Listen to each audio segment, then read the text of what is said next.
Inilah kisah tentang satu manusia yang memindahkan singgasana dalam sekejap. Bayangkan, sebuah istana megah milik Ratu Balqis berdiri kokoh di negeri Sabah. Singgasana itu besar, berat, dan dijaga ketat. Lalu, dalam sekejap mata, singgasana itu berpindah tempat, muncul tepat di hadapan Nabi Sulaiman alaihissalam. Bukan dalam hitungan jam, bukan dalam hitungan menit, tetapi sebelum mata berkedip. Dan yang melakukannya bukan nabi, bukan malaikat, bukan jin paling kuat, melainkan seorang manusia. Allah mengabadikan peristiwa ini dalam Al-Quran, Surah An-Naml ayat 40. Berkatalah orang yang mempunyai ilmu dari Alkitab, aku akan membawanya kepadamu sebelum matamu berkedip.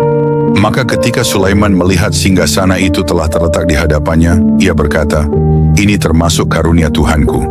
Pertanyaannya sekarang, siapakah orang yang memiliki ilmu dari Alkitab ini? Para ulama tafsir besar seperti Ibnu Katsir, Ats-Tabari, dan Al-Qurtubi menjelaskan bahwa mayoritas ulama berpendapat dia adalah Ashif bin Barkhiyah.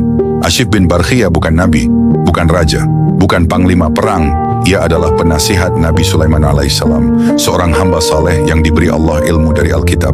Tapi disinilah misterinya dimulai. Ilmu seperti apa yang dimiliki Ashif hingga mampu melakukan sesuatu yang bahkan jin Ifrit pun kalah cepat?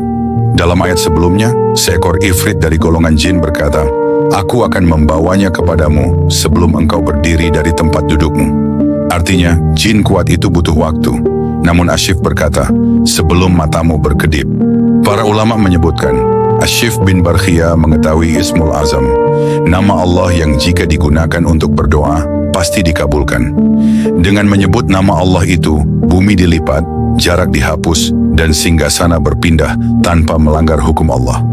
Ini penting, karena bukan sihir, bukan kekuatan terlarang, tapi karunia Allah kepada hambanya yang berilmu dan bertakwa. Ibnu Katsir menegaskan, peristiwa ini adalah bukti bahwa ilmu yang bersumber dari wahyu lebih kuat dari kekuatan fisik jin.